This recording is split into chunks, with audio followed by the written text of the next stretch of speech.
السلام علیکم ورحمۃ اللہ وبرکاتہ۔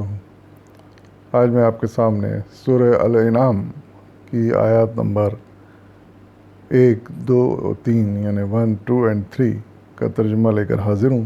سماعت فرمائیے۔ اعوذ باللہ من الشیطان الرجیم، بسم اللہ الرحمن الرحیم۔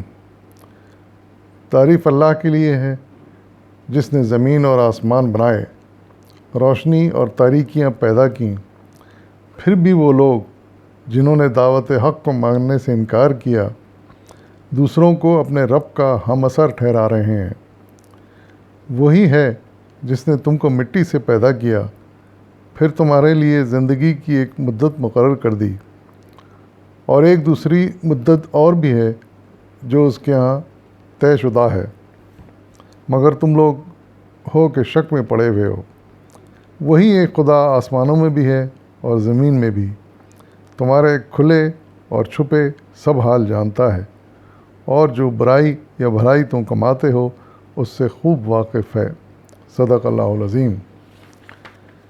یہ سورہ الانعام کی پہلی 3 آیات ہیں۔ اس میں اللہ تعالیٰ نے اپنی بزرگی، بڑائی اور برحق ہونے کے کچھ دلائل دیے ہیں۔ سب سے پہلے تو فرمایا کہ زمین آسمان کو بنانے والا وہی اللہ ہے، ایک اللہ ہے جس نے یہ قرآن نازل کیا ہے اور جو اس وقت مخاطب ہے انسانوں سے۔ دوسری بات یہ فرمائی کہ روشنی اور تاریکیاں اس نے پیدا کیں، یعنی زمین اور آسمان بنائے، پھر روشنیاں تاریکیاں پیدا کیں۔ ظاہر ہے اسی روشنی تاریکی کی بنیاد پر، یعنی دن رات کے بنیاد پر ہی دنیا کا نظام چل رہا ہے۔ اگر ایسا نہ ہوتا تو یہ دنیا کب کے ختم ہو گئی ہوتی۔ پھر اللہ تعالیٰ نے ان لوگوں پر اعتراض کیا ہے جو یہ سب کچھ جانتے ہوئے، سمجھتے ہوئے بھی اللہ کا انکار کرتے ہیں اور دوسری چیزوں کو اپنا رب کا ہم اثر یعنی اس کے برابر یا اس کا شریک ٹھہراتے ہیں۔ وہ خواہ کوئی شخصیت ہو، خواہ کوئی بت ہو، یا خواہ کوئی تصویر ہو، کوئی بھی چیز ہو، اللہ تعالیٰ کو سخت اعتراض ہے اس بات پر کہ وہ کیسے کسی کو شریک ٹھہرا سکتے ہیں۔ پھر فرمایا کہ تم کو مٹی سے پیدا کیا گیا ہے، اور پھر فرمایا کہ انسان کے لیے زندگی کی ایک مدت مقرر کر دی۔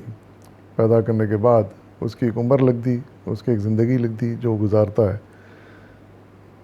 اس کے بعد ایک اور مدت بھی ہے یا ایک اور زندگی بھی ہے جس کا آنے کا بارے میں یہاں اشارہ کیا گیا ہے، یعنی قیامت کی، جب سارے انسان دوبارہ زندہ ہوں گے اور اس کے حضور جمع ہوں گے۔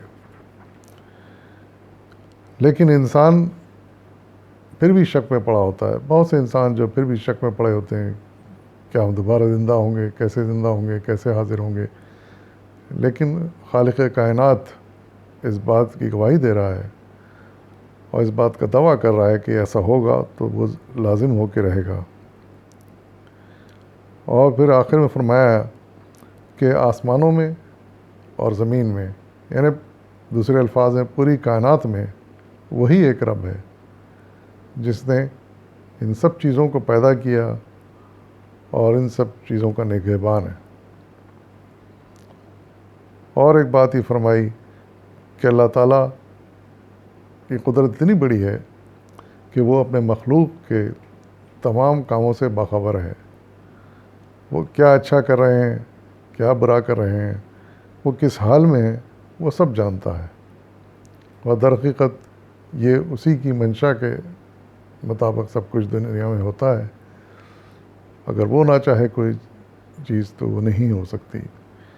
یہ وہ تمام بنیادی عقائد ہیں جس پر ہر مسلمان کو پورا یقین ہونا چاہیے اور کبھی اس میں تزلزل پیدا نہیں ہونا چاہیے۔